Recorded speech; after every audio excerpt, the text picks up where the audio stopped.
Hey everybody, my name is Vani and welcome to my kitchen. My kitchen. So today we'll be talking about the one main ingredient that has a love-hate relationship with damn near everybody who goes into the kitchen, alright? And that main ingredient is butter.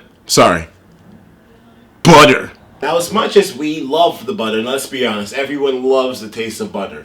Now, we can talk about why that is as far as flavor profiles, but the reason why is because it is just liquid gold. So as usual, there's always this huge controversy when we're talking about butter and the aspects of it toward our health. You got some people who believe that it will contribute to you being fatter versus some other people who believe that, well, it's not as harmful as we all we're marketed to believe it is. And you see, the reason why butter is not essentially all that bad for you is simply because of a compound, a chemical compound called butyric acid.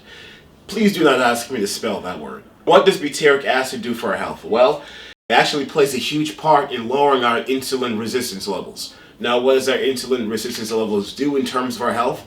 Well, actually, if we want to put in simpler terms, it's called your blood sugar, your blood glucose, your blood sugar, your insulin resistance levels. That's the reason what's keeping you fat.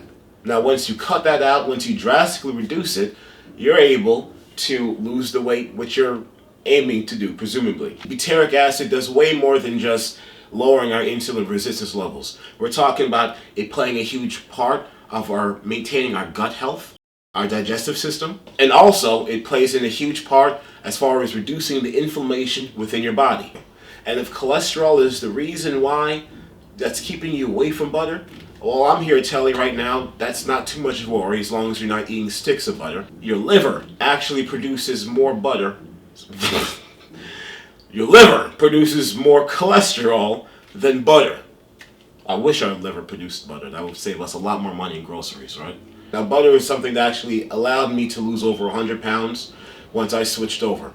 Once I stopped cooking with vegetable oils, once I stopped cooking with the canola oil, the grapeseed, which is canola oil, stopped cooking with peanut oils. Once I eliminated the oils besides avocado and besides extra virgin olive oil, once I eliminated them out of my life, I realized that I was able to shed the fat a lot faster. The biggest part about butter that you're going to love is the fact that it has high amounts of saturated fat.